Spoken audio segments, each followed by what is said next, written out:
स्वामी विवेकानंद के जीवन की कहानियाँ। अध्याय भाग 46।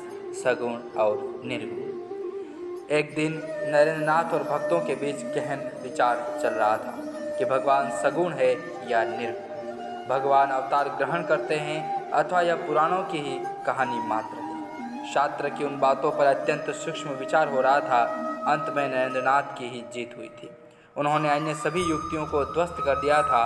इसी समय श्री राम कृष्ण उन लोगों के समीप आए और सबने सुना कि वे भजन गा रहे हैं, जिसका भाव यह था: चम्मन तो भाव का विषय है, बिना भाव के क्या कोई उसे पकड़ सकता है।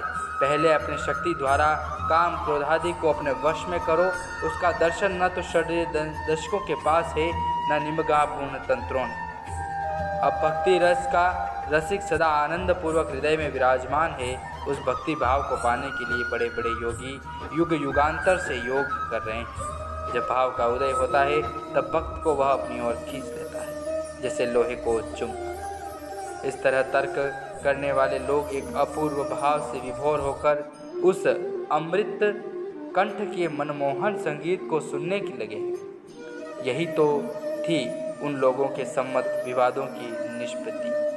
अतः श्री राम कृष्ण अपनी अनुभूति के स्तर से ही बातें किया करते थे और अपनी इच्छा के अनुरूप उसी अनुभूति का दूसरों के मन में संक्रमण कर दिया करते थे।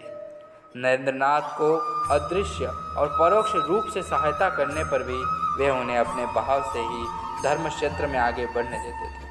उन समस्त विचार आदि को वे अध्यात्म के क्षेत्र में अपनी धारणा को परिष्कृत करने का उपाय तथा शक्ति प्राप्त करने का एक प्रकार का व्यायाम मानते, क्योंकि साधना के द्वारा पर ही सिद्धि